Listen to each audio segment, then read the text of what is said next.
کہ حبیب آپ خوشخبری سنا دیجئے تمام علی کے شیعوں کو کہ اس لیے کہ ان لہذا بی بی کے نام سے وسیلہ اور توسل، اس کے لیے علماء اور عرفاء نے کم از کم 10 طریقے لکھے ہیں. میں چاہتا ہوں کہ چند آپ کی خدمت میں بیان ہو جائیں افشار. تو یہ خود بزرگ ہیں، یہ ایک اور بزرگ کا واقعہ سنا رہے ہیں جب دنیا سے جا چکے ہیں، کہ وہ بیان فرماتے ہیں تقریباً یہ آج سے 115 سال پہلے کی بات ہے کہ آغا افشار یہ کہتے ہیں کہ میرے پیروں پر ایک ایسی چوٹ لگی کہ اس کے بعد میں کھڑا نہیں ہو پاتا تھا اور سنبھل نہیں پایا، اور یہاں تک کہ ہاسپٹلائز ہونا پڑا. اب لازمی سی بات ہے کہ تقریباً 115 سال پہلے کی بات ہے تو میڈیکل سائنس اتنی زیادہ ایڈوانس نہیں تھی جتنی آج ہے. بہرحال میرے پیروں کا رنگ بدلتا گیا اور وہ نیلا پڑ گیا پیر، اور اس کے بعد پیلا پڑنے لگا. اور ڈاکٹرز نے آپس میں جب کچھ بات کہی تو وہ آپس میں انگلش میں بات کر رہے تھے تو میں نہیں سمجھ پایا کیا بات کہہ رہے ہیں، لیکن ایک اور شخص وہاں تھا، اس نے مجھ سے کہا کہ یہ تمہارے بارے میں جو بات ہو رہی تھی وہ یہ تھی کہ زہر تمہارے پیروں میں پھیل چکا ہے اور ٹانگ کاٹ دینے کے علاوہ اور کوئی چارہ نہیں ہے. تو آغا افشار یہ کہتے ہیں کہ میں ذاکر امام حسین اور ذاکر بی بی سکینہ تھا،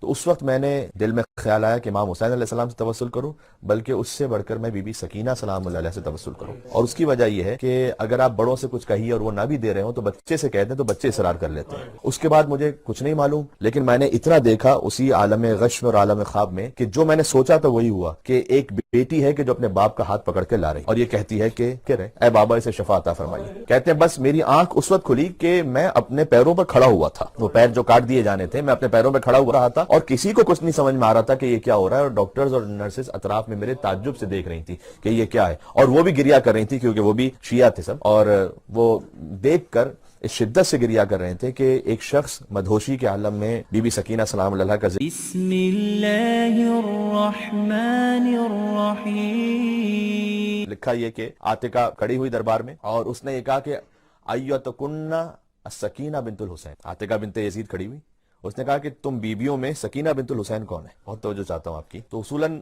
آگے روایت یوں ہونی چاہیے تھی کہ فقامت السکینہ بنت الحسین، تو سکینہ بنت الحسین کھڑی ہوئی. علامہ دربندی نے یہ نہیں لکھا کہ سکینہ کھڑی، فقامت القیامہ، ایسا لگا جیسے قیامت برپا ہوئے وہاں. اور بی بی سکینہ نے کہا کہ من انتی، تو کون ہے؟ اس نے کہا میں عاتقہ بنت یزید ہوں، ونحن ذو شیمۃ وفخر، اور ہم صاحب فخر ہیں اور ہم صاحب ذکر ہیں اور صاحب تذکرہ ہیں اور صاحب مقام ہے. تو جب وہ کہہ رہی تھی یزید کی بیٹی، تو ابا عبداللہ حسین السلام کی دختر نے فقط ایک جملہ ارشاد فرمایا مہلن، اسے روکا، کہا چپ ہو جا، لستم مثلنا، تو یہ جو کہہ رہی ہے کہ تو صاحب فخر ہے اور صاحب مقام ہے اور صاحب ذکر ہے، لستم مثلنا، تو ہماری طرح کب ہے جو یہ سب کہہ رہی ہے؟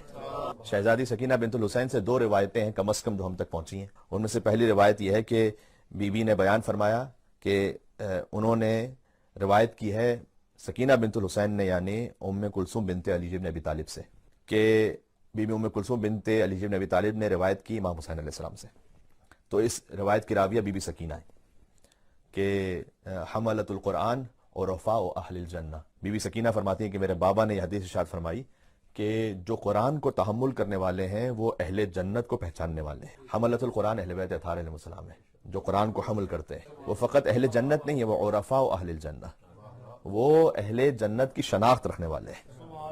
یہ فقط آخرت کی بات نہیں اور اسی دنیا کی بات ہو رہی ہے، وہ اہل جنت کو ان کے چہروں سے پہچاننے والے ہیں. یہ بی بی سکینہ بنت الحسین نے روایت کی اپنے بابا حسین ابن علی سے. سبحان اللہ.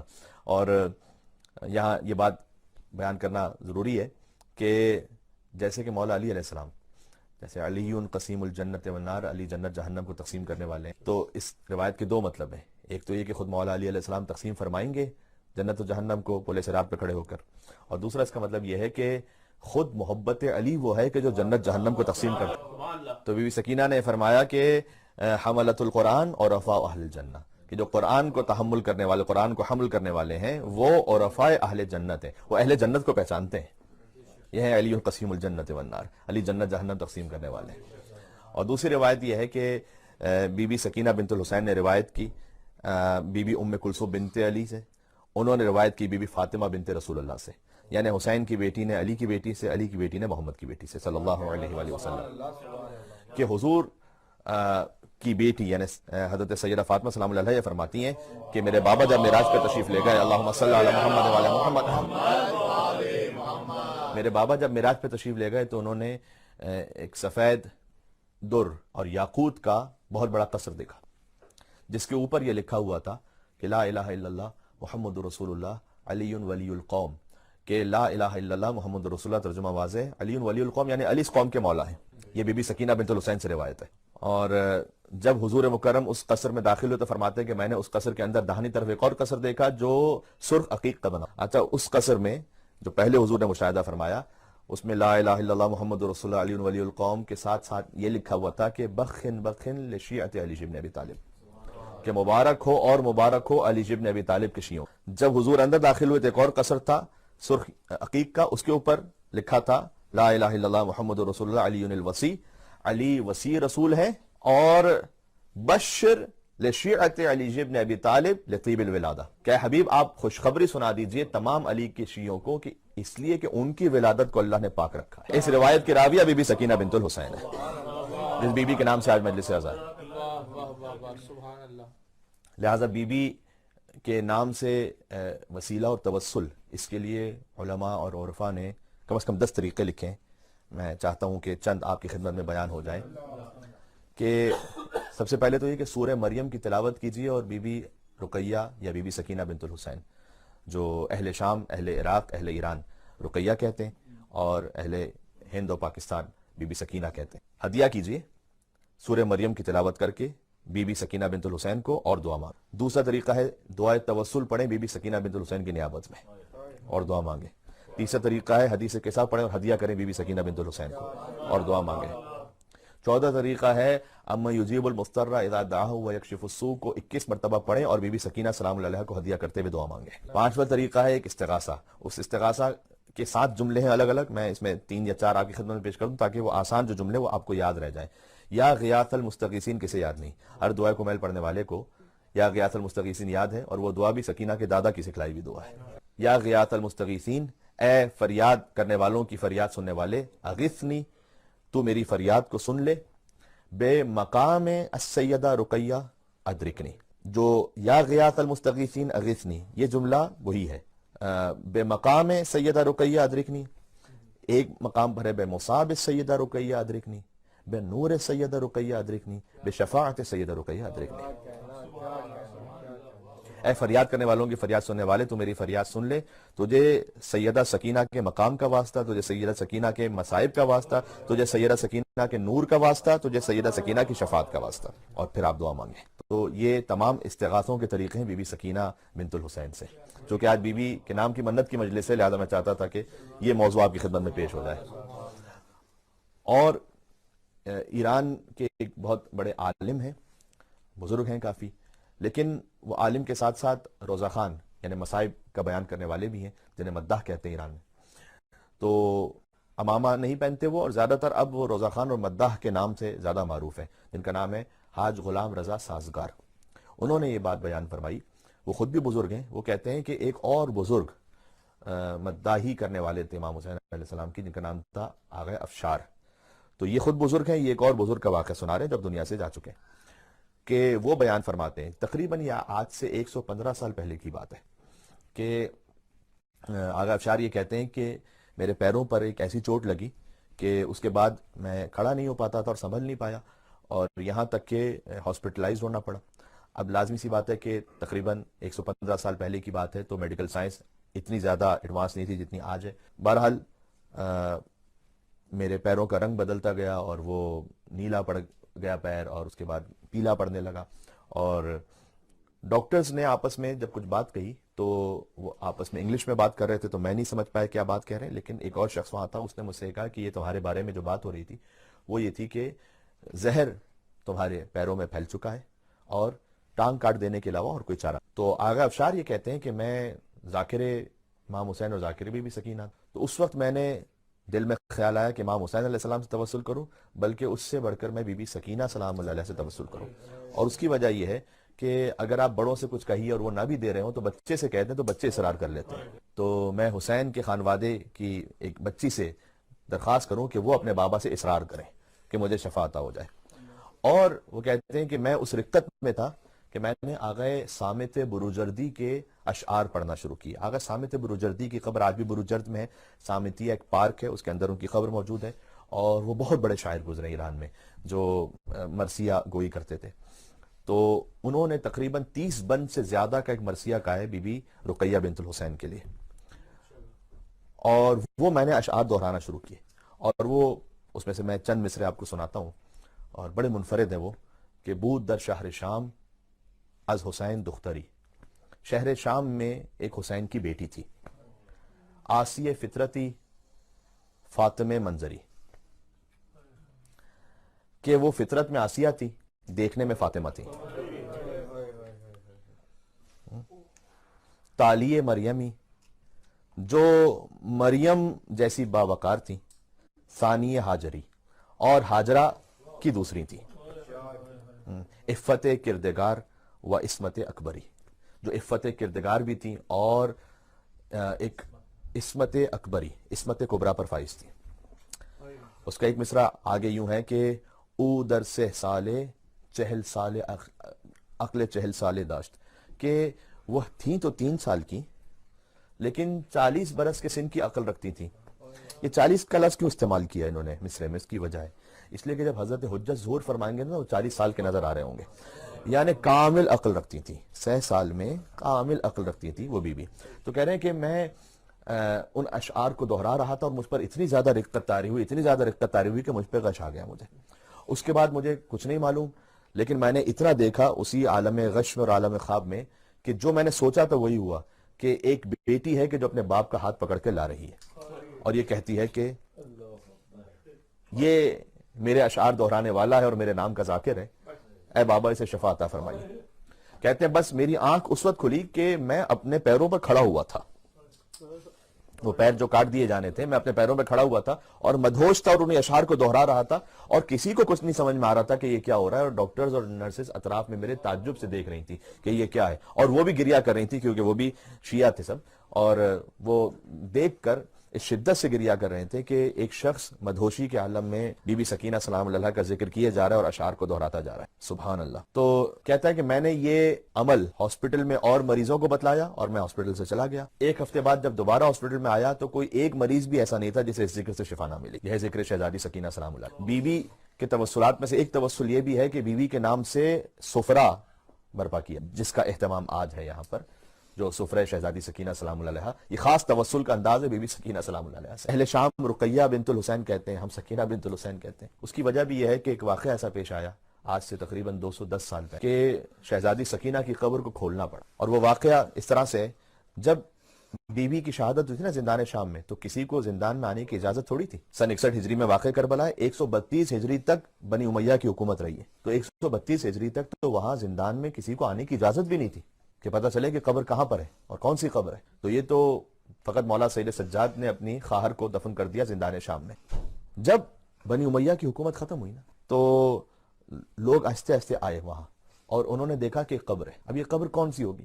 تو شام والوں نے سمجھا کہ شاید یہ علی کی کسی بیٹی کی قبر ہو، شاید۔ تو انہوں نے کہا کہ بی بی زینب تو واپس گئی تھی، یہ تو سب کو معلوم تھا کہ بی بی زینب نے تمام مجلس برپا کی تھی، بی بی ام کلثوم بھی واپس گئی تھی، اور بی بی ام کلثوم کا وہ نوحہ جنہوں نے مدینہ پہنچ کر مدینہ تو جدنا لا تقبلینا پڑھا، وہ بھی زبان زد عام تھا۔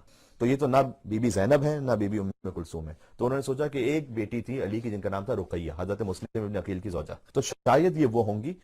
تو اس قبر پر تختی لگا دی گئی رقیہ بنت علی، اور سالہ سال تک، صدیوں تک ایسا ہی رہا، رقیہ بنت علی کے نام سے وہ قبر معروف ہے۔ 210 سال پہلے ایک واقعہ پیش آیا۔ سید ابراہیم دمشقی، نجیب الطرفین سید، انتہائی پاکیزہ، با اخلاق، با تقویٰ، کتاب خیرۃ النسواں میں بھی واقعہ موجود ہے اور اسام زندہ میں بھی ہے، میں دونوں کو ملا کر پڑھ رہا ہوں کہ ایک کتاب میں ہے کہ سید ابراہیم دمشقی کی بیٹیوں نے خواب دیکھا، 3 بیٹیوں نے، ایک کے بعد ایک، اور ایک کتاب میں ہے کہ خود انہوں نے خواب دیکھا کہ بی بی سکینہ سلام اللہ علیہا تشریف لائیں خواب میں، اور انہوں نے یہ فرمایا کہ میری قبر میں پانی رس رہا اور تم نجیب الطرفین سید ہو، میرے بابا کی اولاد میں سے ہو، لہٰذا آپ اور آپ کی بیٹیاں فقط اہتمام کریں کہ ایک پردہ لگائیں اور اس قبر کو پختہ کریں۔ سکینہ کا چچا پانی نہیں لا سکا نا، تو گویا سکینہ کو نفرت ہو گئی تھی پانی سے۔ تو ابراہیم دمشقی یہ کہتے ہیں کہ چونکہ 3 دن تک یہ خواب آیا تو میں گیا اس شہر کے گورنر کے پاس جو ترکی حکومت کی طرف سے وہاں پر تعینات تھا، اور میں نے ان سے جا کر یہ کہا کہ میں نے خواب دیکھا، اور ان کی کریڈیبلٹی اتنی زیادہ تھی کہ سب نے ان پر یقین کیا اور کہا کہ آپ ہی اہتمام فرمائیے۔ ایک پردہ لگا دیا گیا اور پردے کے اندر ابراہیم اور ان کی 3 بیٹیاں، بعض نے لکھا 1 دن کا واقعہ، بعض نے لکھا 3 دن کا واقعہ۔ جنہوں نے لکھا 3 دن کا واقعہ انہوں نے لکھا کہ بی بی سکینہ سلام اللہ علیہا کا معجزہ تھا کہ 3 دن تک نہ انہیں بھوک کا احساس ہوا نہ پیاس کا احساس ہوا، اور وہ قبر کی مرمت کرتے رہے۔ اب تک رقیہ بنت علی لکھا ہوا تھا وہاں۔ جیسے ہی انہوں نے اس قبر کو کھولا تو قبر ہوتی ہے نا ایک چورس کے انداز میں کہ 2 طرف سے پختہ ہو اور اس کے بعد زمین سے پختہ ہو، لیکن انہوں نے دیکھا کہ جیسے ہی انہوں نے تھوڑی سی مٹی ہٹائی تو ایک لاشا نظر آ گیا. اور واقعاً سوچنے کی بات یہ ہے کہ بیمار امام سید سجاد نے بندے ہوئے ہاتھوں کے ساتھ، جن ہاتھوں میں ہتھکڑیاں ہوں، اپنی بہن کو زندان شام میں کیسے دفنایا ہوگا. کوئی آلات تو نہیں تھے کہ قبر بنائی جا سکے، قبر کیسے کھودی جائے وہاں. سجاد نے انہی کند ہتھکڑیوں سے قبر کھود کھود کر بس اتنی جگہ بنائی کہ بہن کا لاشا سپرد خاک ہو جائے. اللہ اکبر.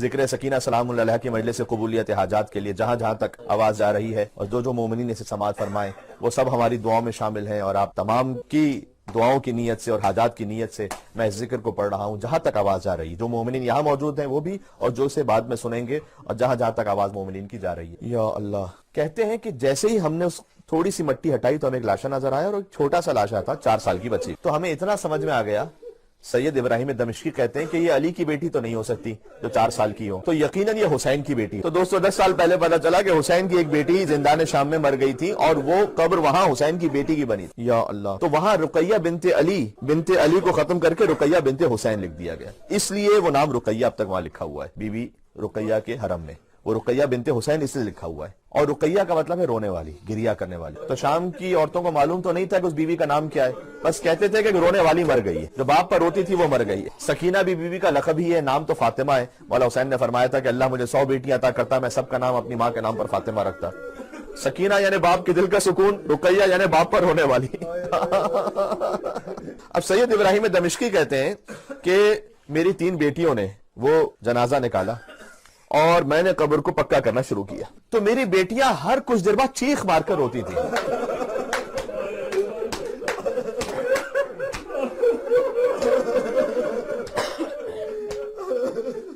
تو میں نے اپنی بیٹیوں سے پوچھا کہ حسین کی بیٹی یقیناً بڑی مظلومہ ہے، اور یہاں جتنا گریا ہو جائے وہ کم ہے، لیکن تم ہر کچھ دیر بعد چیخ مار کر روتی کیوں ہو؟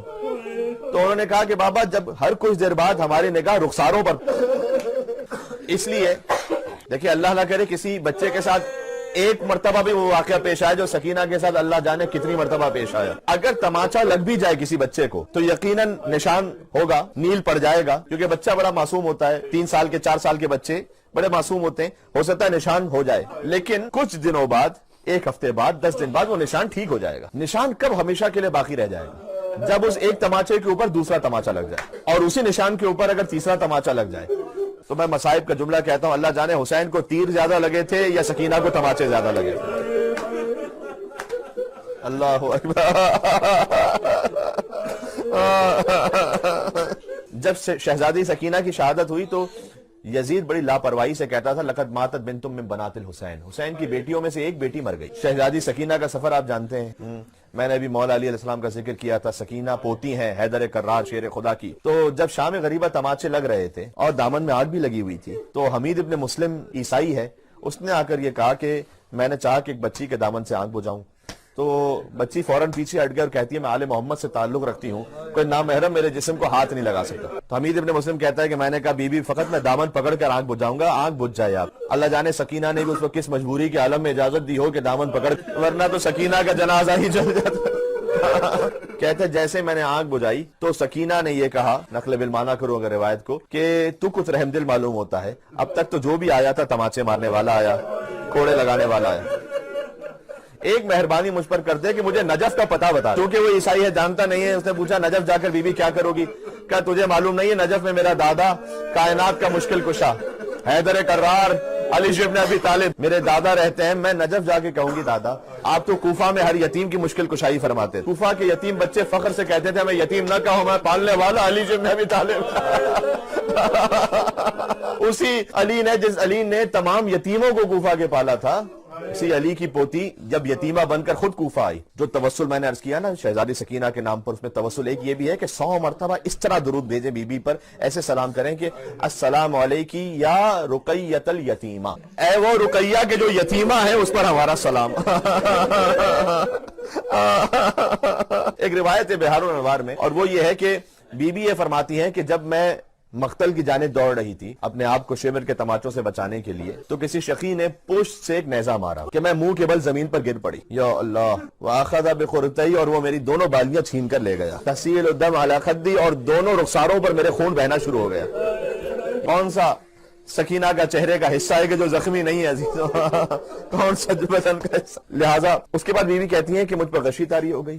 کچھ کچھ دیر بعد جب میں نے آنکھوں کو کھولا تو میرا سر میری پھوپھی زینب کی گود میں تھا. تو وہ بیوی کے جس کو تماچے بھی لگے ہیں, جس کے کانوں سے لہو بھی بہ رہا ہے, جس کی بالیاں چھینی جا چکی ہیں, اس بچی نے سوال کیا پہلا کہ حلی من خرقت استر بہا راسی, پھوپھی اماں کو چادر کا ٹکڑا آپ کے پاس بچا ہے, میں اپنا چہرہ چھپا لوں. بی بی زینب نے کہا امتوں کی مثلک, اے سکینہ تیری پھوپھی تیری طرح ہی بے ردا اور چادر ہے. یہاں سے سکینہ کا سفر شروع ہوا ہے, کربلا سے کوفہ, کوفہ سے شام.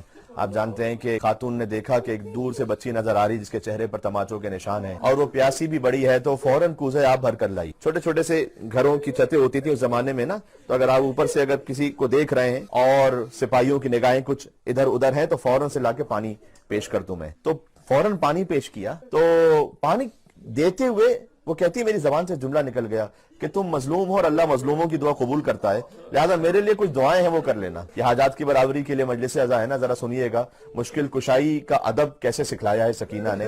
مشکل کشا کی پوتی ہے, کہ پہلے تیری مشکل کشائی کروں گی اس کے بعد پانی پیوں. تو بتا تیری دعا کیا ہے؟ اس نے کہا میری دعا یہ ہے کہ خدا یا اللہ جیسے تم یتیم ہوئی ہو اللہ میرے بچوں کو یتیم نہ کرے, جیسے تم اسیر ہوئی ہو اللہ میرے بچوں کو اسیر نہ کرے. اب یہ دعائیں بھی سکینہ کے دل پر زخم کی طرح لگ رہی تھی. سکینہ نے ننھے ننھے ہاتھ بلند کیے, کہا پروردگار تجھے سکینہ کی یتیمی کا واسطہ, جیسے سکینہ یتیم ہوئی اس کے بچوں کو یتیم نہ کرنا, جیسے سکینہ اسیر ہوئی اس کے بچوں کو اسیر نہ کرنا.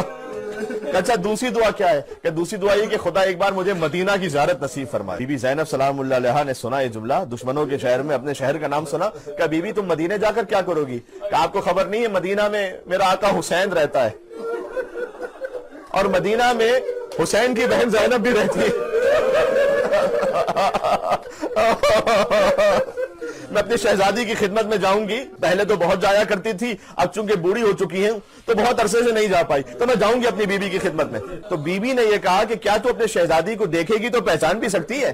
اس نے کہا کیسی بات کرتی ہو تم, میں نے تو کئی مرتبہ بیوی کی خدمت میں حاضری دی ہے, میں کیسے نہ پہچانوں. اور ایک جملہ وہ ہے کہ اگر سمجھ سکیں تو یہی پورے مسائل میں. اس بیوی نے کہا کہ دیکھو ایک بات اور, کہ ایسے بازاروں میں میری بیوی کا نام نہ لو, اس لیے کہ یہ بازار اس قابل نہیں ہے کہ علی کی بیٹی کا نام یہاں پر لیا جائے. کہاں ہیں رونے والے ہیں, اللہ سبحانہ و تعالیٰ حاجات کو پورا فرمائے. حسین کے بچوں کے صدقے میں آپ کے بچوں کو سلامت رکھے, کوئی غم نہ عطا فرمائے سوائے غم امام حسین علیہ السلام. بس بی بی سے جتنا ہو سکا اپنے چہرے سے بالوں کو ہٹایا, فرمایا اے ام حبیبہ تو نے کہاں پہچانا, میں تیری شہزادی زینب تیرے شہر میں قیدی بن کر آ گئی, اور وہ دیکھ لو کہ نیزہ پر تیرے مولا حسین کا سر بلند. اس بی بی نے تڑپ کر کہا بی بی اے شہزادی آپ کوفہ کے بازار میں یہ بتلائیے عباس کہاں چلا گیا؟